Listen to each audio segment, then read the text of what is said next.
Hello and welcome to another episode of Circular Insights. My name is Lijin and I am your host again for today. I'm very happy to actually be joined by two friends. One is Miss Leanne Ooi, who is actually the co-founder and CEO of Rentwise Malaysia, with a specialization in remanufacturing. And she actually brings an extensive network of Malaysian government and social enterprise experiences to our conversation today. Now, under her leadership, Rentwise Malaysia actually became Malaysia's first IT equipment remanufacturer licensed by MIDA, which is a government agency, for those of you who don't familiar with it. And it is also a registered social enterprise. It won actually the Enterprise Asia Area 2020 Awards under the Circular Economy Leadership category, as well as the World Innovation Technology and Services Alliance WITSA 2021 Award under the Sustainable Growth Circular Economy category. So welcome to today's episode, Leanne. Thank you, Lijin. Right. And another friend that's very I'm very glad to actually have with me today is Mike, technologist. Fong is a passionate social entrepreneur that's driving innovation in Malaysia's circular economy space. Now, Mike is actually the founder of Pasarkita Technology Sdn Berhad, which is the company behind the iKitar program. It's a government-supported solution that is designed to boost recycling rates nationwide. And more than just recycling, iKitar's mission is to actually empower low-income communities, helping them to generate additional income through sustainable recycling practices. Beyond business, Mike is also deeply committed to education advocacy. So he actually also founded Eco Explorers, which is an environmental program for children. Welcome, Mike, to today's episode. Hi, I'm technologist Fong. You can call me Mike. Right. Thanks, Thanks Lijin, very for much. having me here.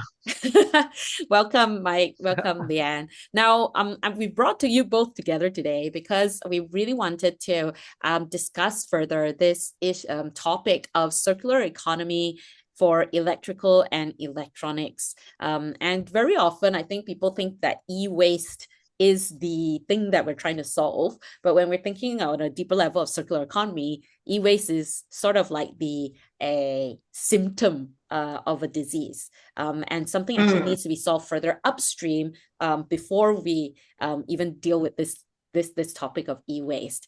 And I know in Malaysia, there's sort of like interest to actually start looking deeper about how do we tackle e-waste. There's been so many tons of e-waste that's accumulating in the country. There's been some fires that broke out because it's been mixed in with other recyclables and things like that. So that's going to be our sort of main sort of a theme for today's discussion.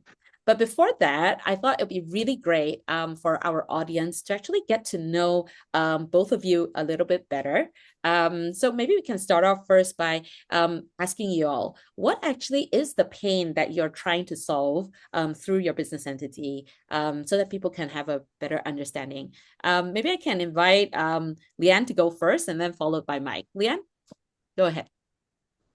Okay, Lijin, like you have surmised, e-waste is a symptom, and it's actually a part of the overall process.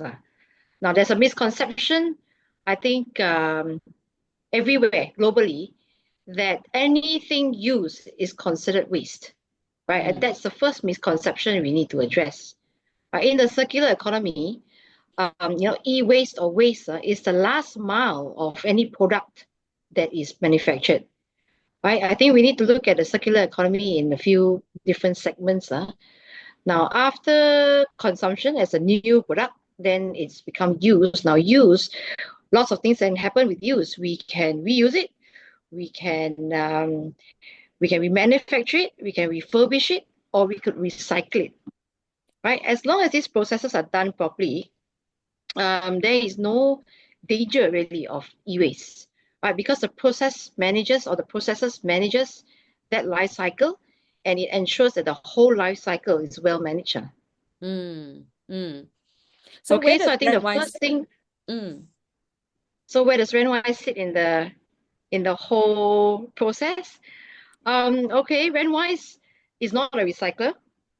What we want to do is we want to prolong life of E&E. Now we focus specifically on IT equipment, which is devices. And device usage today can stretch for as long as 3 cycles. That's what we're seeing, sometimes even more, right? But of course, at the end of its usage life, it has to be recycled. Otherwise, it will end up as e-waste. So as long as that process is managed well, and we work through, proper partners, we work through the system, then we are able to ensure that nothing ends up as e-waste. Right? Everything will have its proper process and its proper flow. So we are sitting in the middle, really. After the first usage cycle, then what we do is we remanufacture for another 2 cycles before we then work with recycling partners. So Okay, so instead we of just prolong. finishing one laptop usage from one user, you're actually giving it a second life, a third life, and then That's finally right. somewhere where you That's can right. take back out all the different components or materials and then bring it back into a And then function. put it back into industry. That's right. Yeah. Yeah. So what happens here is that it solves the problem of continuous consumption, right? Known, of course, as the linear economy, where you continue, utilizing or mining or, going after raw materials. Now, if remanufacturing is done well and the cycles are prolonged, and eventually it ends up in a proper recycling channel, then there's less usage of raw materials, right? Because we keep raw materials in the loop, right? And that's the problem it solves. That's the problem it solves. Now, if you look at some of the research out there today, especially research done by UN, if we continue today's consumption habits, consumption patterns, right? In another, what is it now, 2025? So in another 25 years, we will probably require 3 planet Earths to just sustain. Right? And that's of course not possible. So we've got to think of different ways. And this is not something new. I think this business model has been around for years. If you look at people like cash converters that have been around since, I don't know, the early 80s, right? It's just that, things have been, I think things have smartened up over time. People have gotten more conscious and it's become more robust, more intelligent, in that we don't just use and don't just reuse, but we actually put more value into it by manufacturing, refurbishing, recycling. And I also like that part of the solution also solves this digital divide. Despite the technology or digital devices being quite commonplace, it's perhaps surprising to some audiences that there's still people who actually don't have regular access to laptops or desktops to Oh, there are use. plenty. Yeah, there are plenty of people that I think do not have. It's not so much they do not have access to devices, Lijin. I think they don't have access to usable devices. Usable devices means that, the IT world is moving pretty quickly. New applications, new technology is coming out. Now, if people are using 15-year-old devices, yep, it may still run, but it will not be able to run a lot of things. Right? So it's about getting something which is affordable and something which is current to today's user. And that's where remanufacturing really differentiates from just simple repair or even refurbishment, because what you're doing is literally upgrading the inside and not just like making it pretty and so-called. Yeah. Yep, Okay. absolutely Yeah. right. Thanks very much, Leanne, for that intro. Mike, how about your side? What is actually the pain that you're trying to solve through your business entity? Yeah, legit. So what iKita do is we encourage recycling rate. So what we do is we provide software solutions. We gamify the entire activity of recycling to make it more rewarding. So it is a behavioral changing uh, business where we are helping the government to change how the public, the people treat the waste. So we can look at waste as really a waste that we no longer need it. At the same time, we can also change the perception where waste is to us is a waste, but it can be used and it is a treasure or a gold to some other people. There is second life, third life, like what Leanne said, that after we use it, we can always give a second life or third life to this product or that we have been using. Our mandate is to have a behavioral change for the public because we want the people to be responsible for their own waste and we want them to look at the product and the cycle of usage differently. So Mm. at the same time, we want to help B40 to increase their income through recycling activities because we want them to be part of this new economy, the circular economy. So this is where iKita position ourselves as a solution provider.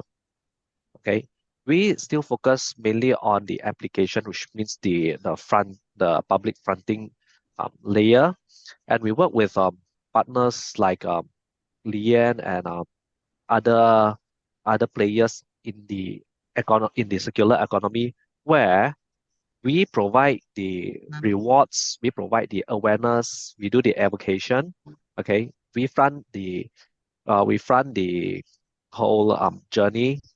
We deal with the public, and then we work with partners where the items that are recycled or the items that are collected, we'll pass it over to them so that they, with their facilities and their expertise, can make really good use of the product and to help extend the life of the product. So from what I hear from both of you, number one, there's a misconception of what actually waste is, right? Very often when we think of waste, it's just that we finish the consumption from our part, but actually it is still potential that that item or that it's still an asset to somebody else who is looking for it.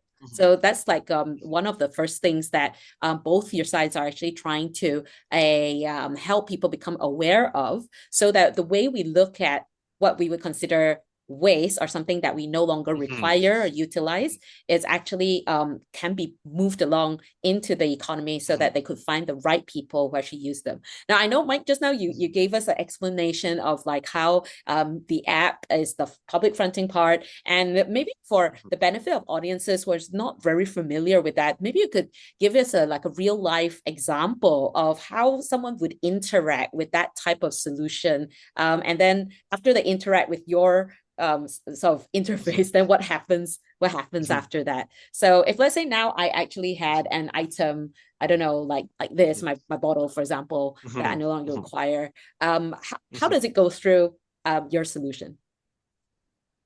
Okay.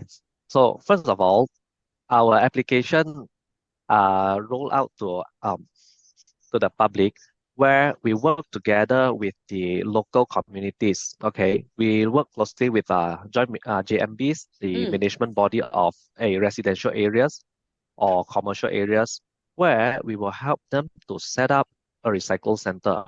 Normally, we will convert their garbage collection center or refuse center to a recycling center where we bring the convenience of recycling to the public, right? And we know, and then once this recycle center is set up, there will always be a challenge to keep track of who is sending the items and how do we reward people.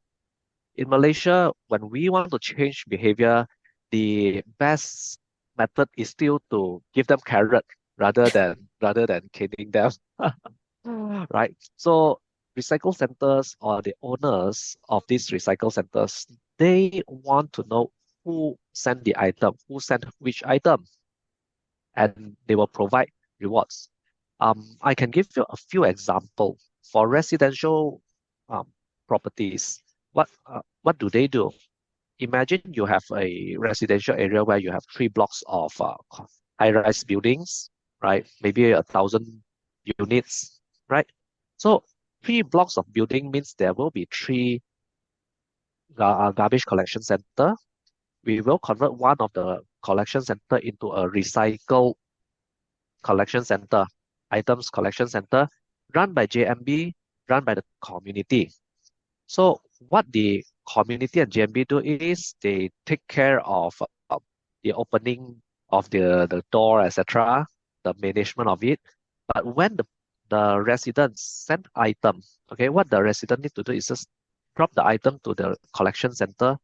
Using our app, we will be able to track which unit or which people or who drop which item, and we will automatically provide the reward. It can be a kind of point, it can be in cash term, it can be based on transactions. It can, for example, we will reward Lijin for sending the item 5 times a week, right? We can also reward Lijin for sending our 1 kilogram of recyclable items. So what we empower the JMB is we take care of the tracking, the manual tracking, and also the operation, right? This help the JMB to structure the reward system for them, for the Mm. people. So this encourage people. And along the way, we partner with some corporates or sometimes through governments program, they will provide additional funding or additional reward to community. I'll give you another example. For schools in Malaysia, we have 11,000 schools, primarily plus secondary schools. Every year, they will have these recycling activities. So what we can do for them is we help to keep track of each and every students, how much have they contributed to the recycling, to the activities. This type of tracking is not possible in the past because so it involves a lot of effort to keep track, Mm. and at the same time, it is not a profitable business, to be honest, right? Who's going to pay for the schools, right? So this is where we take up the challenge. We tell the ministry that okay, we took up the challenge. We will provide solution for this. Okay. When it comes to the commercial sector, what commercial um, locations want, right? For example, a shopping mall, what do they want? They want to drive traffic to their malls. So by having a recycle center, they encourage people to visit their malls. And in return, they will reward the public with certain points, certain perks that are exclusive to the malls. So this is Mm. how we emphasize that it is a collaborative action, and we need to work with our partners for us to roll out because there's no one size fits all solution, and it is not an off-the-shelf solution that we will just buy, subscribe, and then people will come to recycle. I don't think it is that simple. As from what we have gathered and what we have learned, there are a lot of very good initiatives that don't meet the goals, the intended impact. One of the reasons is because of the tracking Mm. and the entire journey. So what we do is we simplify the entire journey. We try to make it like a one one touch, single touch point, and pop, they get rewarded. Because once they get instant rewards, it helps them to nurture their habit to really be responsible for their waste. If we Mm. look at the longer term, what can we achieve?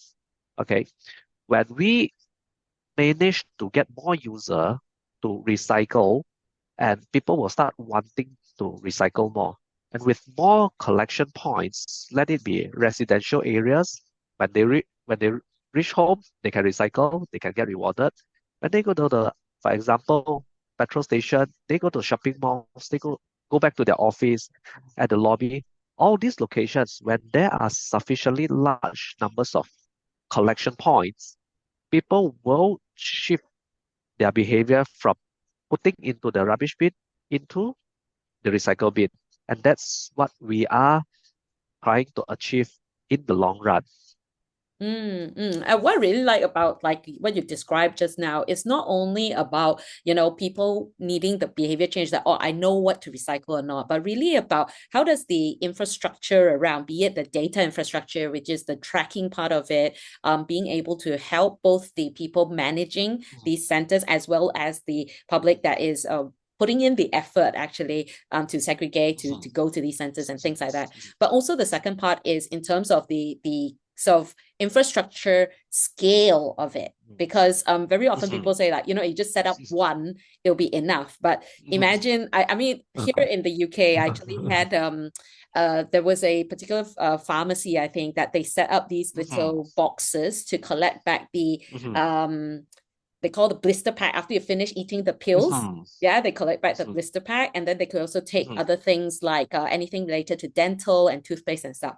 Mhm. And the Mhm. reward system, unfortunately, was that it required me to only go to the store that I had registered. That was number one. And Mhm. every single item, I had to pre-take photograph of it, pre-submit it for approval Mm. before I could actually go to the shop to drop it, which gave me a major headache. And in the end, I just didn't do it because it's so hard to do.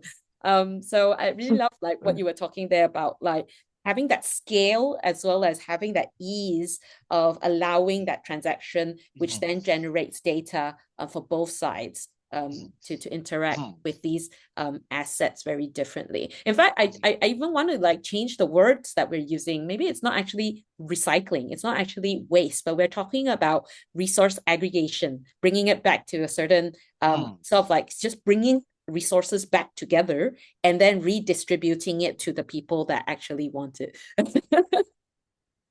Yeah, it is actually a kind of resources conversion. If we convert some resources that we mine from Earth, right, to a certain product that has certain function and certain lifetime, right? And then after we technically consume it, okay, the raw material, the resources is still there. It's not like it disappeared. Okay, it's just that Yeah. we no longer need the function.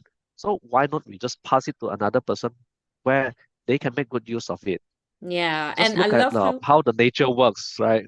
Yeah. yeah, definitely. Nature gives us a lot of inspiration. And I love that Leanne actually pointed it straight out that it's not a new business model. Cash converters, those type of businesses have long existed to help Yeah, I think it's people called, the right term to use is repurposing.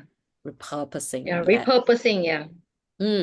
Right. Mm. So, in on that note, I guess it'd be great to actually know a bit more about the thoughts that you have about, this circular economy for e-waste pursuit. That we often hear.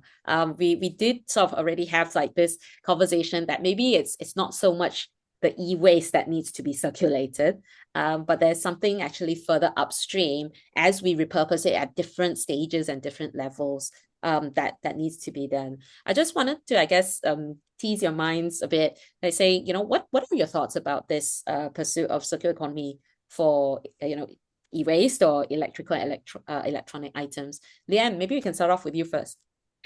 I actually think Mike's on to, Mike explained it really well. It's about education. And I think we are, as a country, yeah, we are far behind in terms of education. And we are far behind in terms of infrastructure. So it's wonderful to hear, solutions like IKITA coming out. Because I think you're not only putting up the infrastructure, but if I hear you right, you're also putting in the education for people to realize that it's not waste. You don't have to think about it as waste. It can be repurposed lah. And I think the more the education, the better the results will be, Mm, right? And I think maybe e-waste is just a problem that we've pushed it out front, but we don't need to. We need to look at it differently. We need to think about it differently. E-waste won't happen if we do the right thing in the first place. So mm, education, very important, infrastructure, very important, and usage models. I think now cash converter meets a need lah. And if I look at the cash converter business model, you can exchange something that you don't need anymore for cash, or you could use it to raise short-term cash. Now, what I think is happening in the world today is that it's not about only cash, but if I don't need the latest and greatest and I don't need to buy something new, and there's a good alternative for me, why not take that? You see, mm, so it's just tweaking the way, we think about things. And Mhm. I think, fundamentally, it's about education first and foremost. So e-waste is, it's e-waste is a symptom of, a root cause not been addressed lah, that the problem has not been addressed lah. That's my view, and it's not limited to just IT, E&E, there's so many other product categories that we can think about as well. There's so many sectors that have the same issues that we can think about as well. mm, mm. Mhm. Yeah, that's very true. True, Mike, you got true. something to chip in? Yeah. Yes, definitely. When it comes to the term e-waste and circular economy, I think first of all, the focus should be on how to, like what Leanne is doing, ensure that there are continuous cycle of the product. Because as a consumer, what we need is the particular function at a particular period of time, right? Mm, So once we are done with that particular function, or we get the result that we want or the outcome that we want, basically this item, it is not the end of the life of the item, but it's just the end of the life where with the relationship of this item, right? And mm, that item is not a waste, right? It's just like we need a spoon for our meal. After the meal, the spoon still exists. It's just that we no longer need it now. And the spoon can be used for some other purpose. Another person needs it, another place needs it. So it is about maximizing the numbers of cycle, like what Leanne says. So when it comes to electronic products, E&E products, definitely it is a lot more sophisticated because the number of components inside the product is a lot. And mm, the ways to extract and repurpose it is sometimes complicated. And most of the time when it comes to the business world, it is a matter of cost efficiency, right? But what needs to be done is designing the product that is able to withstand multiple cycles. I think that is the first thing that we need to look into, right? Because if it can be re reused for a long period of time, it is designed for a long period of time, then it automatically solves the technically e-waste issue because we can use it for a lot of cycles. So when we look at how e-waste it's a circular economy coins out or coins out, right? It seems like we have some problem trying to figure out how to handle this e-waste, right? And people are trying to look for new solutions, how to repurpose it. So it suddenly become like the product, it has a major a primary cycle. Okay, it keeps rotating, and then after three cycles, right, it falls into a smaller circular cycle. I think that's where the e-waste circular economy comes in. What happened in Malaysia is for now, um, not much attention and topics are discussed, and a lot of business are still not able to monetize this secondary cycle of the product. Okay, what the normal practice is either dismantle it for spare parts or resell it to third world country. And technically, that is not a circular economy. It is just a displacement from here to there. Moving the problem somewhere else. Yeah. Yeah. Okay. You're mm, And spot I think on we need to there. have, yeah, I think we need to have innovative solutions like how can we really continue to rent it or make it a subscription, or is there any other innovative ways for us to monetize it rather than just get the easy way out, just sell it and that's all. mm, mm. And I think like when we start looking into these sort of innovative solutions and things, it opens up actually a lot more different opportunities for businesses and talents to get involved as well. Like when we were talking about, the rental or things like that, I'm sure the quality and compliance of people, Leanne, are people that, to say that it's good as new, to actually have that guarantee for the products that's remanufactured, are a group of people that would already need to be involved in that space. But there's also another group of the insurance part of it. Let's say if it were a rental, if it were leased, what if people stole it? How do you actually recover those losses for the business? How do you make sure that those damages can be covered so that, even if you needed to, even if you had the capacity to do repairs or refurbishment, you would actually have that cost covered. And also about the talents at that stage where when you're talking about pulling apart electronic or electrical item, having the ability, number one, to identify those particular components or parts, and then to be very careful in its removal, in its extraction, so that you don't damage it, so that it could then go back as a functional piece into the economy. It's actually very high technical skill. So when we're talking about just training our human resources to have high technical and vocational skills, we're not only looking at creating new products where that high skill is necessary, but actually is also about how do we keep every bit of effort that has already been put into an existing electrical electronic item, and using that skill to actually extract out those values. And I think that for me is also a part that's under sort of talked about in terms of how we use our talents in the so-called high skill manufacturing or high skill type of technical skill realms. I don't know. Any thoughts about that, Leanne? You covered a few points here. I think the first thing is you were talking about whether there's a support structure behind building what is a circular economy, and you were talking specifically of if you look at subscription models where the risks, the risk could sit in one specific location. How do we co-share the risk? And you were talking about insurance.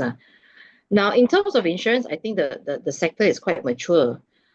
Insurers per se, I think there is a lot of consumer type models where even if you buy a handphone today, you can buy insurance for it, right? And even if you buy a consumer product today, you can buy additional insurance from it. I think insurance side is quite mature. What I think is the area that needs to mature further is the whole financing model, right? So people will finance a new car, right? But it's a lot harder to get financing, say for example for used car, right? That is, I think, the fundamental area that needs to mature is how do financiers view the circular economy as a good risk. And I think that's one of the biggest challenges we see, especially in our region, because it's still very much a sunrise business. It's not like, if you talk about Europe, it's more mature. You talk about the US, it's more mature. But here, it's still funders, financing, folks are trying to get their heads around how do we fund, how do we mitigate, financing risk for circular products. And I think that's a conversation that needs to be, held more. And of course, if you're funding a used product, you're concerned. But if you're funding a remanufactured product and you're funding a refurbished product, that's a different conversation altogether. So people tend to group it all together, but I think there needs to be very clear segmentation of the product values, the product values that come back. A used product is very different from a refurbished product, is very different from a remanufactured product. Right, so I think a lot of education needed around that area as well.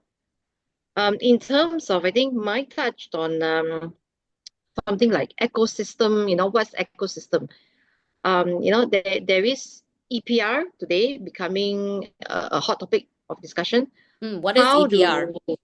EPR stands for Extended Producer Responsibility. Yes. It's becoming a very hot topic today about how, as a manufacturer, as an originator, what is your role in ensuring you are helping build up that circular economy? You're helping to build up the ecosystem, right? So I think that's also very important. For example, Aikita, if you have producers, OEMs that collaborate with you, right, it's going to be a lot easier for you to also move those, products that you collect back down the right channels, down the right routes, right? So I think it's a role that everyone needs to play. And the least and the most important thing is to take the pain away from the consumer, because the pain sits with the consumer today. It shouldn't. When the pain is so decentralized, that's where the problem happens. And also for the benefit of our audience who is not familiar with what extended producer responsibility, very commonly you will see in practice, they will typically just find a recycler and then send all their recyclables to them, find a waste collector who can collect back everything and then either send it to a specific waste plant, or they might actually, send it to landfill, or they may go for incineration. Essentially, that is the level of practice that people typically associate EPR with at the moment.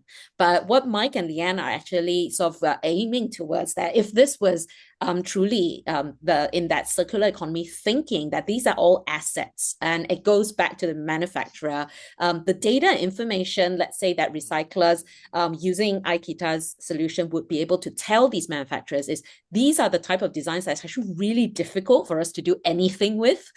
And it's not actually keeping the value of your asset for much longer. So it allows the design teams in manufacturing plants to have more information to therefore think about an alternative. And when you start thinking about alternative ways to monetize from that, I think the design and the business model part gels really well. We've seen some examples. Let's say a company, Signify, they used to be called Philips Lighting. All of us have seen a Philips light bulb sometime in our life before. And they actually redesigned their light bulbs when they found out that if they could collect back all these light bulbs, they could squeeze out more money per light bulb if they put in all these high quality specs, high quality materials, ways to track the performance of the individual light bulbs. So that before it burns out, before everything is destroyed in the light bulb, they actually can go in, take it out, repair it, put it back onto the market again and earn another layer of money.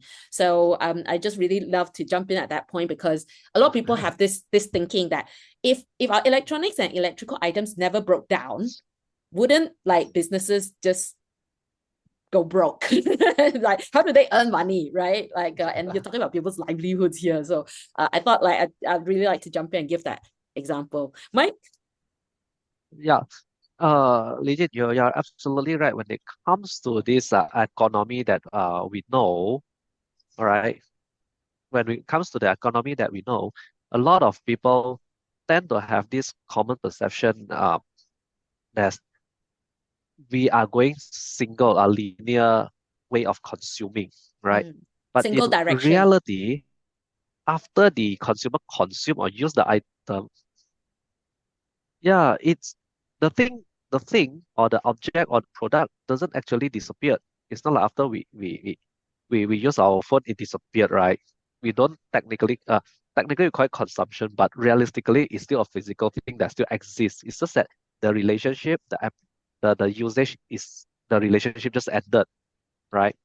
So it is very important for businesses and corporates. I believe that there are a lot of responsible corporates and businesses out there that really, really want to make it circular because they are very smart and brilliant people. They know about all about this as well. What is lacking is the entire ecosystem to help them to get the feedback, right? One very good example is they do not know where the product is, right? They don't even know where the product went, right? So they are unable to collect enough information to help them to redesign because we understand that the moment we want to ensure circular economy or the life or life of this product, we need to design from the start. It always starts from the design phase.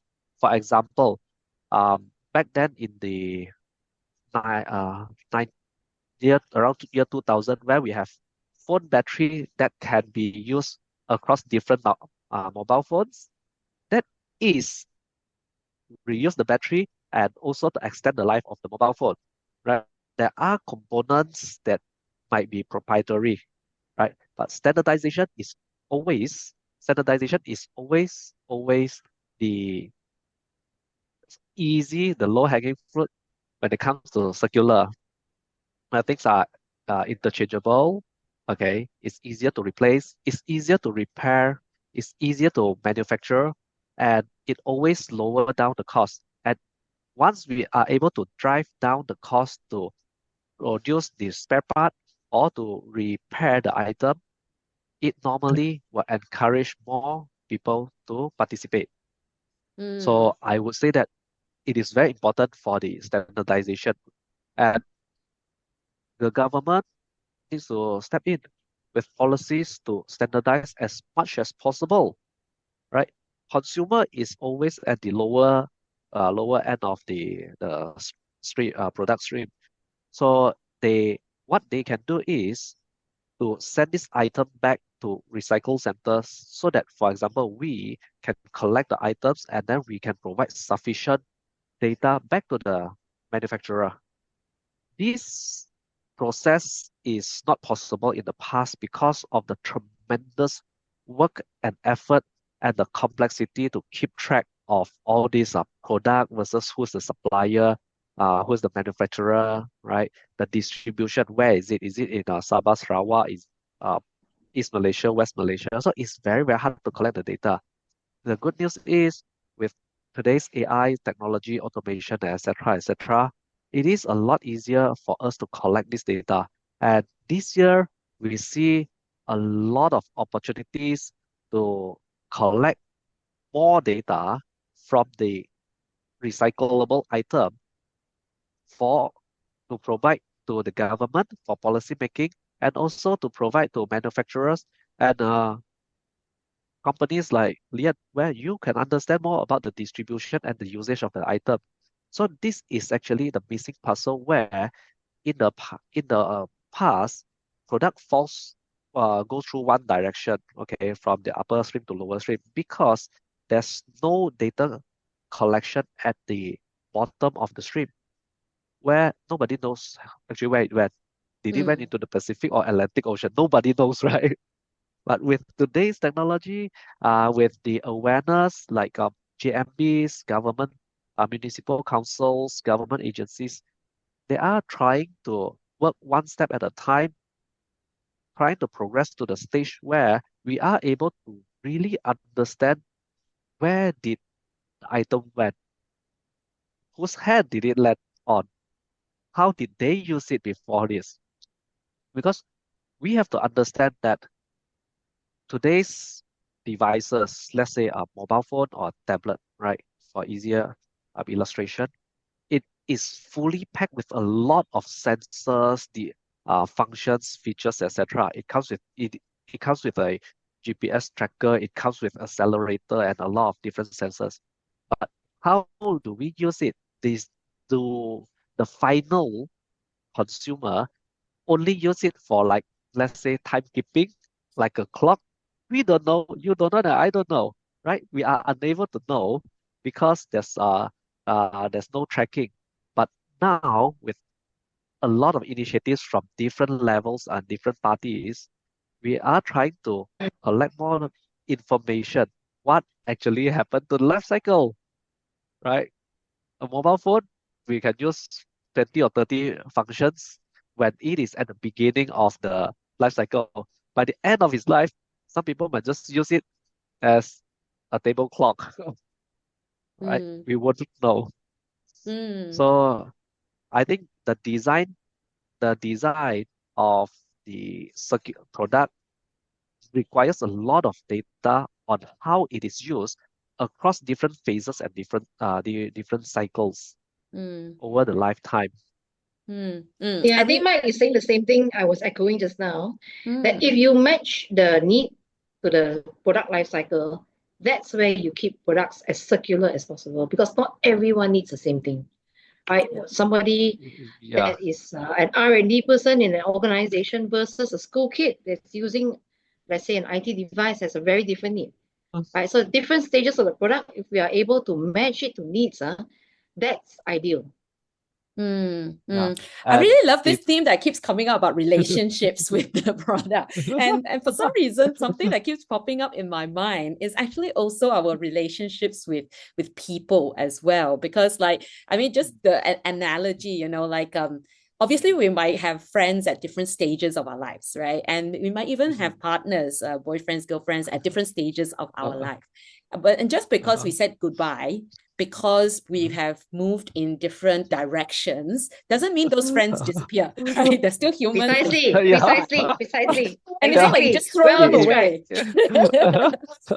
Yeah. Your boyfriend become another person's husband, right? Yeah, your boyfriend becomes Your another ex-boyfriend become person's another person husband. They become husband. somebody's Yeah. father eventually, or even if your Yeah. colleague left your company, they become a colleague of somebody else. So it's not like you just Yeah. cut them off, throw them away, and forever they disappeared. It's not. So it really reflects also, I think, the societal relationships as well. And circular economy, the way that we look at goods and products or items, it starts reflecting also how we look at human relationships, how we look at these values that move between different people. And I love how both of you have just kept coming back to that theme, that you finishing that usage doesn't mean that thing is no longer functional, usable, or valuable to anybody else. It just means that your relationship with that particular product has come to an end. And by giving that type of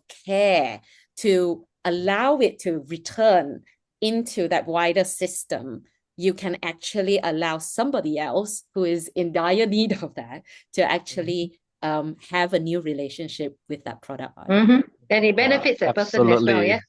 Oh, wow. This is Yeah. definitely a golden nugget for this. Right. So one of the things that I did hear also just now is also about, the feedback is actually very important. And when we look at nature, natural systems, our bodies, our human body, we have a lot of feedback mechanisms that allow ourselves to regulate. And in the past, I think it was very difficult without the AIs, without the big data, ability to process big data, or even blockchain to just make sure that everything that's recorded can't be changed simply, and it is decentralized, that people would be able to access it can't be deleted easily.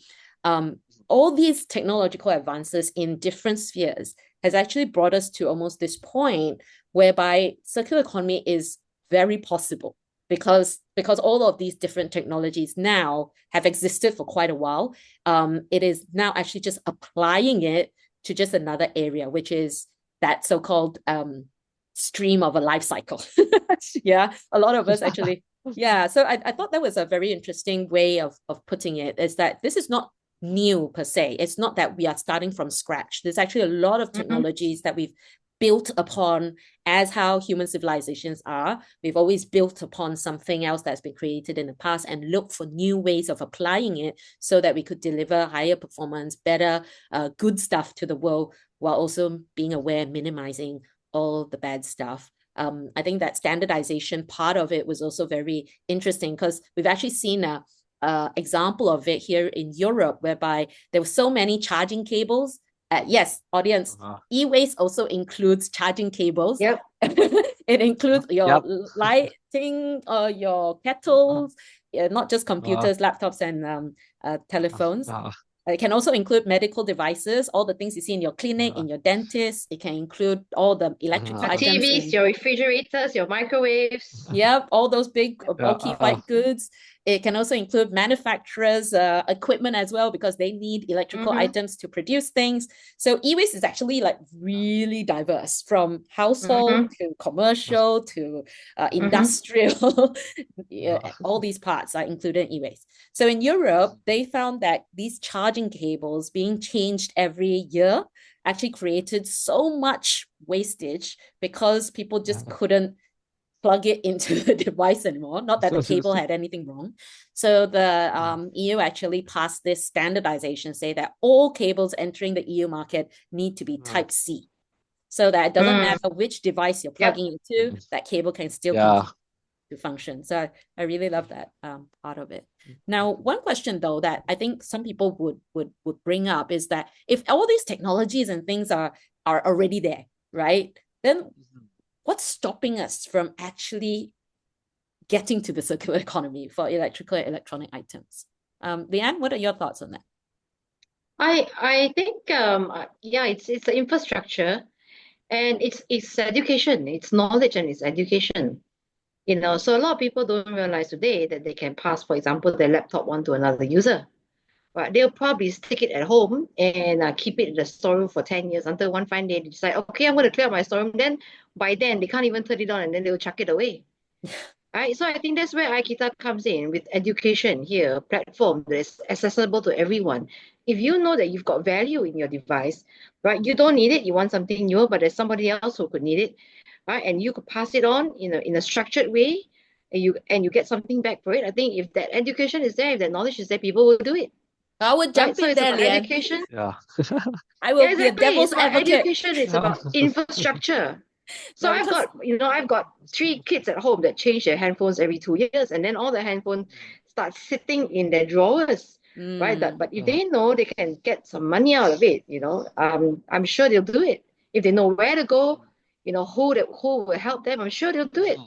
I actually want to like challenge that because I had this conversation with somebody who is not in so-called the green or sustainability realm, and they were like, yeah, even though people can buy back my laptop or buy back the handphone, right? I have like this very weird psychology that's happening because it's like I spent so Ah, much to pay for that ah, laptop, and you're giving me just like 200 ah, back. I feel like I worked so hard to save up my money to finally buy that laptop, and I ah, even if I'm not using it, I can't part with it because it's like the value that I get back is like just so yeah. little in comparison to all the combination of giving up and all that. So she said that's why I put my laptop and handphones in the box in my storeroom, and I don't give it to anyone.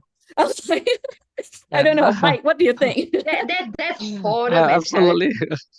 That's hoarder mentality. Why would you Absolutely. keep something that there's value for, you don't have a use for, and you don't want to recover value? That's hoarder mentality. I think that's really old school today. I think the newer generation is not so much like that. I think they realize it's a commodity. Why would you want to hang on to a commodity? You want to declutter more than anything else. And if somebody else gets good value out of it, if it meets somebody else's needs and it's purposeful. So again, it's down to education. I might not want to give it up because I don't know that somebody else needs it. But if I'm told that somebody else needs it, and it's not only about the value, but how it could benefit the other party, I'm sure I'll give it up. Yeah, it's that Absolutely. story, right? Absolutely. That comes with that Yeah. attachment to it. That Yeah. if you were to say to this Yeah. The person, set. yes, I can only give you 200, Yeah. but it's because Uh, can you remember the time when you were saving it up and you just desperately uh, needed that bit more, and somebody actually uh, came over and said, "Why don't you take this?" Right? It's functional, it can meet yeah. your needs, and you received that help from someone. Wouldn't you Yeah. have felt like amazing from Yeah. that? And I think that Just to give type you an of idea, Absolutely. Yeah. Yeah. some of the CSR work that we've done is where we've talked to corporates to say, you've got all these devices, you used to scrap it, you used to get cents per kilo.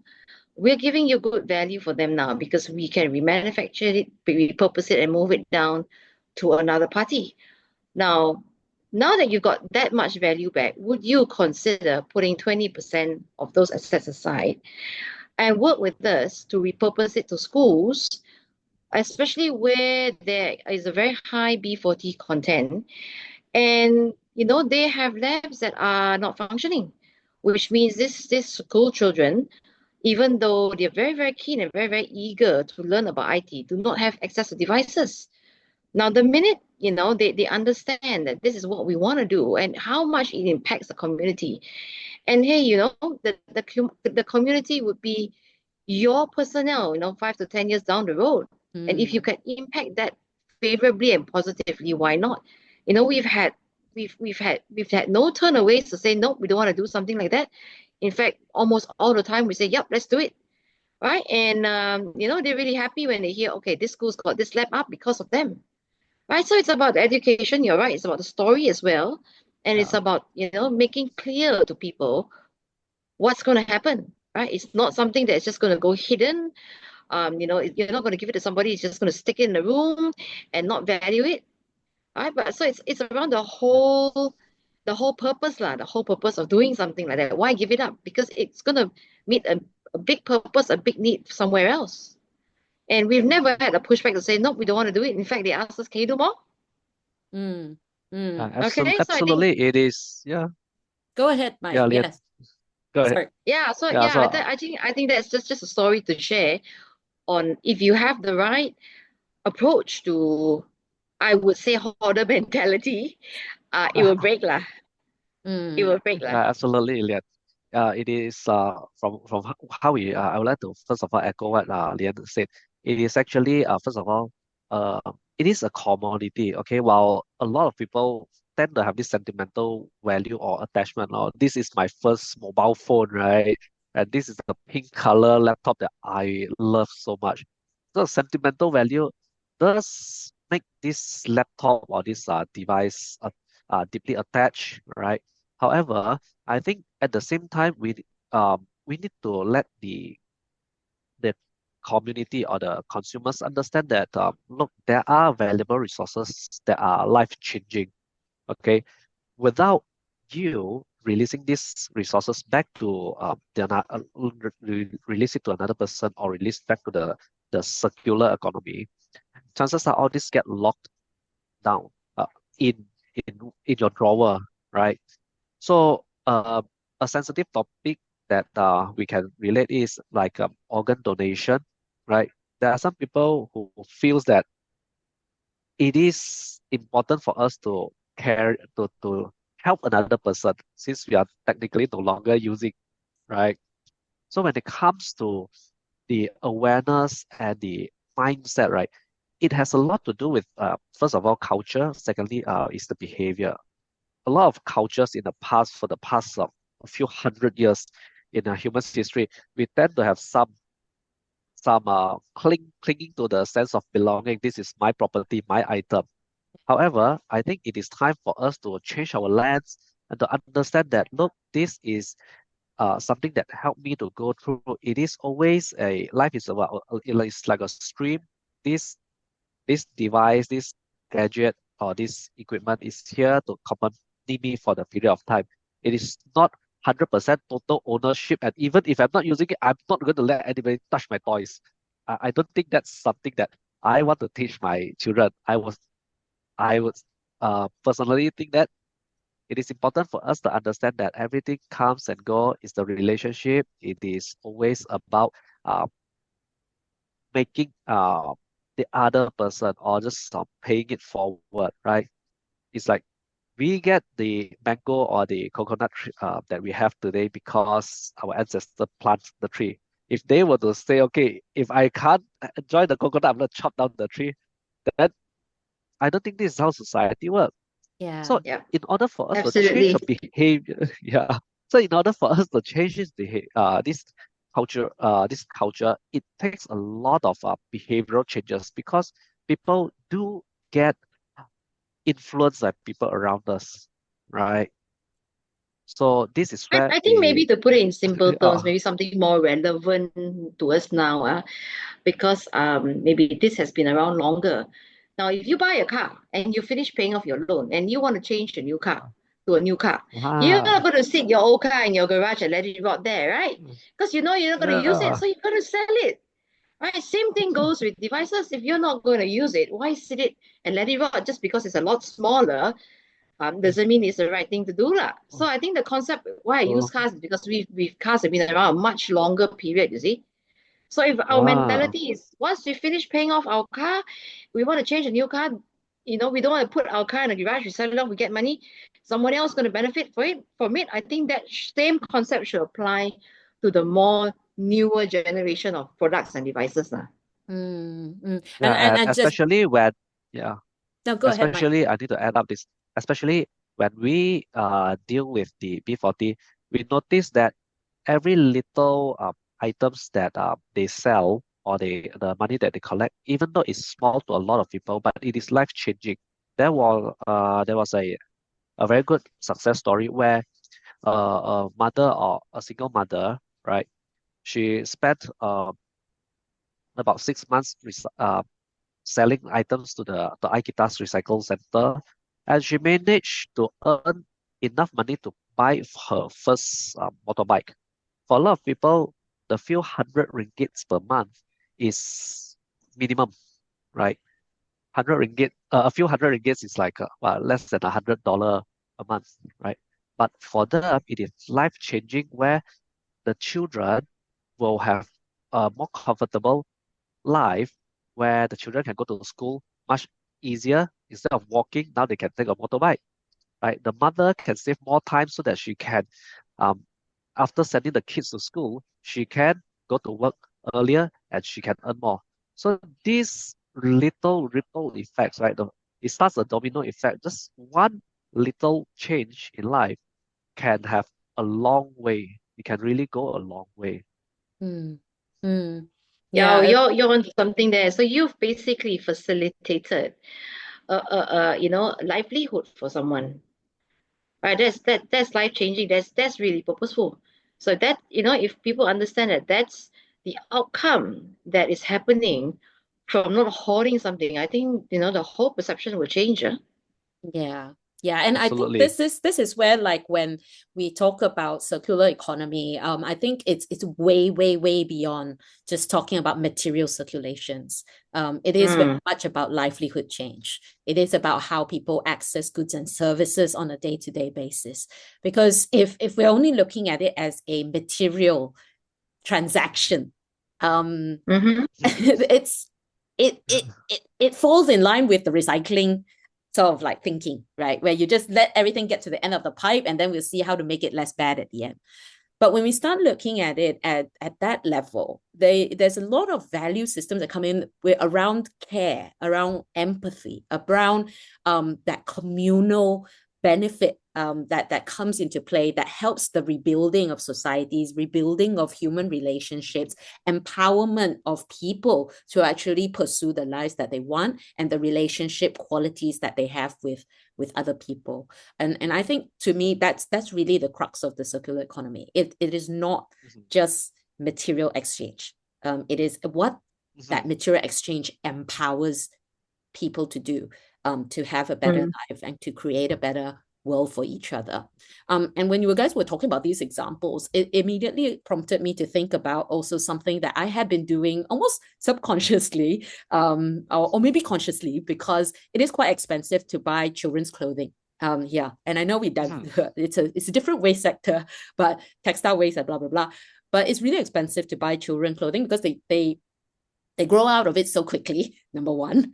And number two, it's like I'm paying in pounds here. So it's quite expensive. And something that happened in our community was that there was a free cycle. So instead of donating and then buying and things like that, people were like, I love these pieces that I bought for my children, and I want to make sure that these loved pieces go to a good home who will love them the same. And those kids are able to enjoy that same love and care that we had put in when we first purchased that item. And through that, we received so many rounds from like infant all the way to baby to toddler levels to even now at 6 or 8 years old. There's still free cycling that's happening. And it's not because people just want to get rid of their stuff per se, but it's because that there is that love and care that's been put into those assets, those goods, and they hope whoever receives it will have that same love and care, and it can deliver that same type of joy to whoever receives it. I remember telling my daughter about it because she was like, how come, like, I see my friends, a lot of them like keep buying the off the shelf, right? And then mommy never buys anything. And I was like, because there's so many beautiful clothing that people actually want to move on, and we are giving that beautiful clothing a chance to have a home that will care for them until you no longer can fit into it, that when the relationship ends, we can then give it to another person who give it a beautiful home to live in. So by telling my daughter just that sort of narrative, she's like, oh, actually that's much nicer than just picking off something from the shelf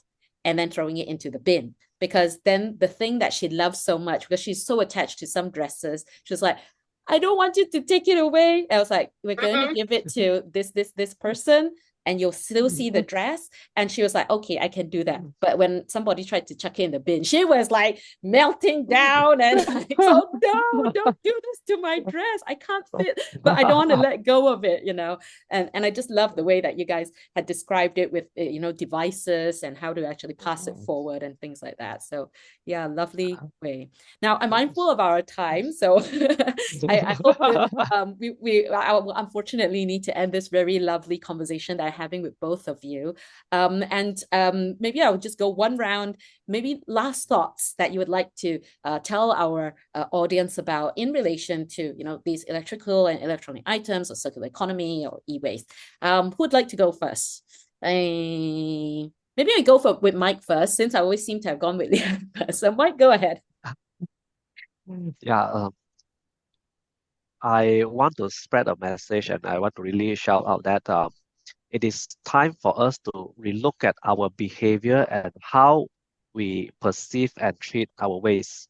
I strongly believe that we as a person should be responsible for our own waste. Mm. Right. Thanks very much, Mike. Leanne, anything to add to that? Yeah, I think, you know, my viewpoint, and you know, I hope that it's something that everyone else, you know, that's hearing this podcast can pick up on, is that we've got to change the way we live. You know, the world is not the world it was 100, 200 years ago. We have to take care of it.